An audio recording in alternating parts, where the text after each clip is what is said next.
let's have a look at a character of the week. So meet Golly Gee.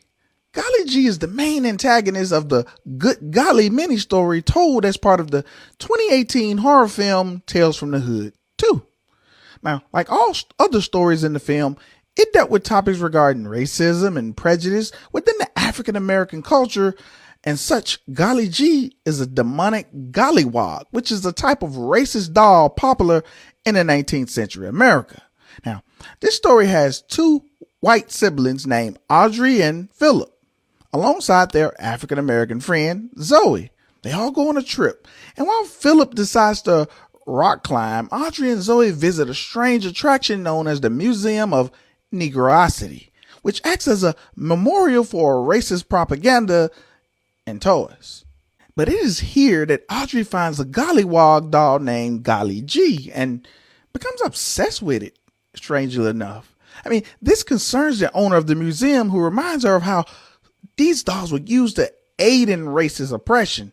And he then informs her sternly that nothing in this museum is for sale. But she's unwilling to listen and returns later that night with Philip and Zoe to steal the doll. So Philip engages in a sort of racially insensitive kink play with Zoe involving a whipping post, which accidentally knocks over Golly Gee's display case and unleashes a now human-sized giant Golly Gee, who goes on a murderous rampage. First, he kills Zoe with a toothed door frame like a guillotine, and then he whips Philip to death in an ironic twist considering Philip's kink play with Zoe, if you can see what I'm talking about.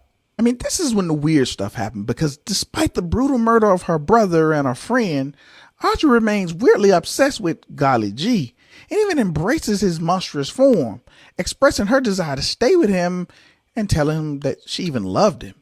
I mean, this results in a very disturbing union between the two. So we didn't pick up the story months later. Audrey is now heavily pregnant and kept hidden by the owner of the museum.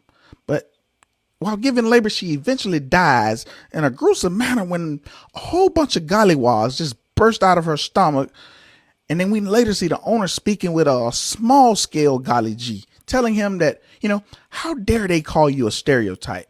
You're just a creation that they designed you to be. And he goes into this hysterical, maniacal laugh. And that concludes a really chilling story.